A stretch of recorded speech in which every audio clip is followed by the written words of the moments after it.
दफ़ा का जिक्र है एक घर की दीवार के पीछे बने एक छोटे से बिल में माइलो और मैक्स नामी दो चूहे भाई रहते थे। इनका ये छोटा सा घर बहुत ही गर्म और आरामदेह था।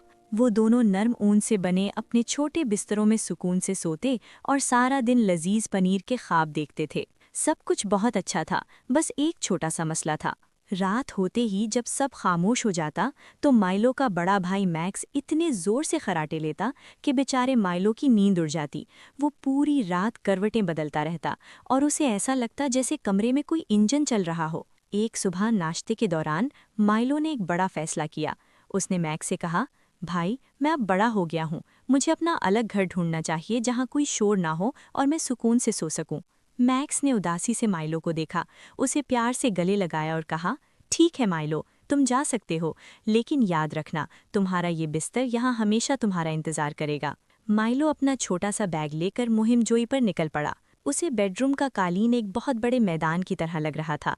उसका रास्ता खिलौनों के एक बड़े पहाड़ ने रोक रखा था, जहाँ प्लास्टिक के ब्लॉक्स और बड़ी बड़ी गाड़ियाँ उसके लिए किसी बड़ी रुकावट से कम न थीं। माइलो ने हिम्मत न हारी और बहुत एहतियात से लकड़ी की ऊंची सीढ़ियां उतरना शुरू की। नीचे लॉन्ग रूम में पहुंचकर उसे सोफे के पीछे एक खाली सौराख मिला।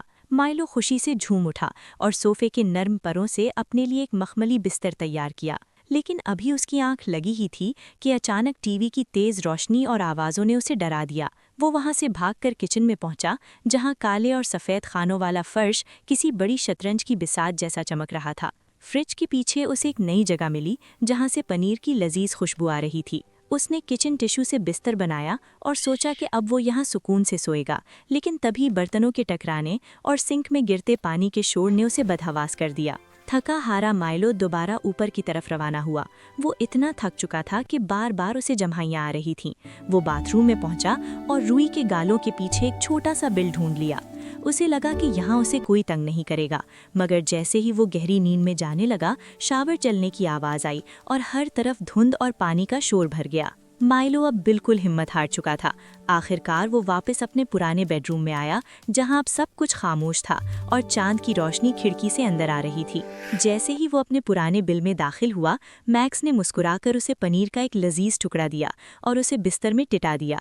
माइलो को एहसास हुआ कि बाहर की दुनिया में जितना भी शोर हो, अपने घर और अपने भाई के पास जो सुकून है वो कहीं और नहीं। अब उसे मैक्स के खर्राटे भी किसी प्यारी लोरी की तरह लग रहे थे और वो अपने पुराने ऊन के बिस्तर में गहरी नींद सो गया।